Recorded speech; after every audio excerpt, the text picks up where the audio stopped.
Let's now go back and consider what happens to the diver as he takes a dive.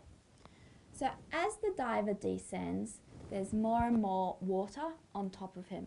So there's a larger and larger weight force acting on him, and so the pressure on him or her increases. Now the problem is that humans have evolved to live at 1 atmosphere of pressure. And so some things start to happen within the human body as that pressure increases.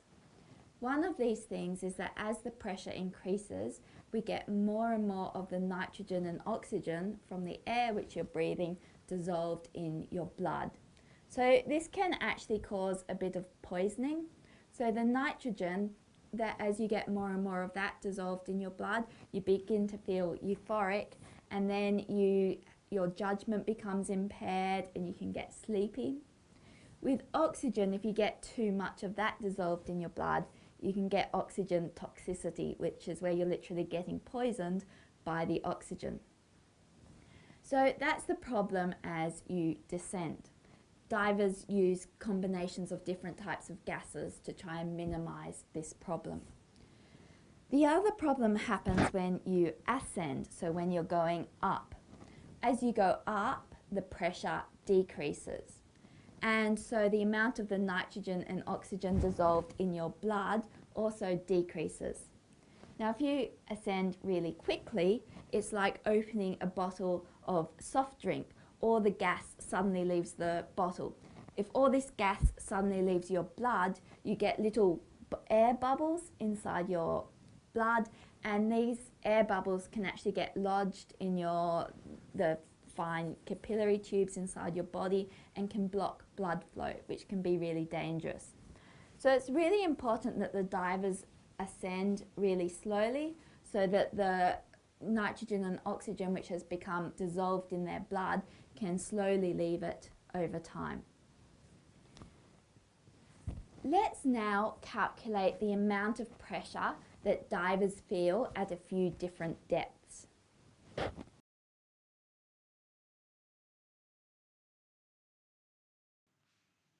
So calculate the pressure experienced by a diver at 2 meters, 10 meters and 100 meters below the surface. So to do this, let's imagine we've got our surface here and here's our diver. Now he's got some cross-sectional area A. Let's just model it by a rectangle. It really doesn't matter what shape it is. And there's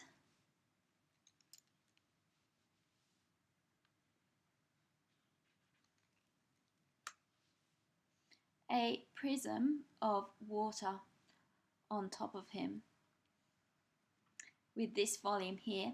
He's at some depth, let's call it H, and this has got cross-sectional area A. So this volume is equal to AH, and so the mass of water contained in this prism, which is the mass of water above the diver, is equal to the density times the volume, which is equal to the density times the cross-sectional area times the depth of the diver. So to calculate the pressure, we've got 1 atmosphere of pressure acting just from the air, and then in addition to that, on the diver we've got the pressure of the water above him. So the pressure is given by the force over the area. So the force that the water above him is applying is the weight force. So it's mg over the cross-sectional area. And we've said that the mass of water above him is given by the density of water times the cross-sectional area times the height. So this is rho A H G on A. And our cross-sectional areas actually cancel each other out, which was why it was fine to model this as a rectangle, just because they cancel each other out anyway. So we've got this is equal to rho Hg. So this is the pressure due to the water. So the total pressure acting on the diver is equal to 1 atmosphere, which is 1.01 times 10 to the 5 pascals, plus rho Hg. So at 2 meters, we've got that P is equal to 1.01 times 10 to the 5 plus 1,000 and, well, the density of seawater is equal to 1,030 generally kilograms per meter cube. So this is 1,030 times H, which is 2. He's 2 meters below the surface, times 9.8. And solving that on the calculator, we get 1.21 times 10 to the 5 pascals. At 10 metres, we've got the pressure is 1.01 times 10 to the 5 plus 1030, the density of water, times the 10 metres times 9.8. And solving that, we get 2.02 times 10 to the 5 pascals.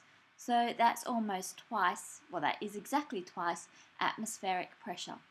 And finally, at 100 metres, so this would be a deep dive, we've got 1.01 times 10 to the 5 plus 100 times 1030 times 9.8. And solving this, we actually end up with 1.11 times 10 to the 6 pascals. So that's around about 10 times atmospheric pressure. That's a very high pressure. What we have here is a demonstration called a Cartesian diver. What it actually consists of is a bottle, and inside that bottle is the end of a pen. So in the end of the pen you can see that it's got a blue tip, and then it's got some air in it, and at the bottom there's a bit of water which has gone into the end of the pen. What we're going to do in a minute is squeeze the bottle. I want you to have a think about what's going to happen when I squeeze the bottle. See if you can predict what's going to happen to this pen nib.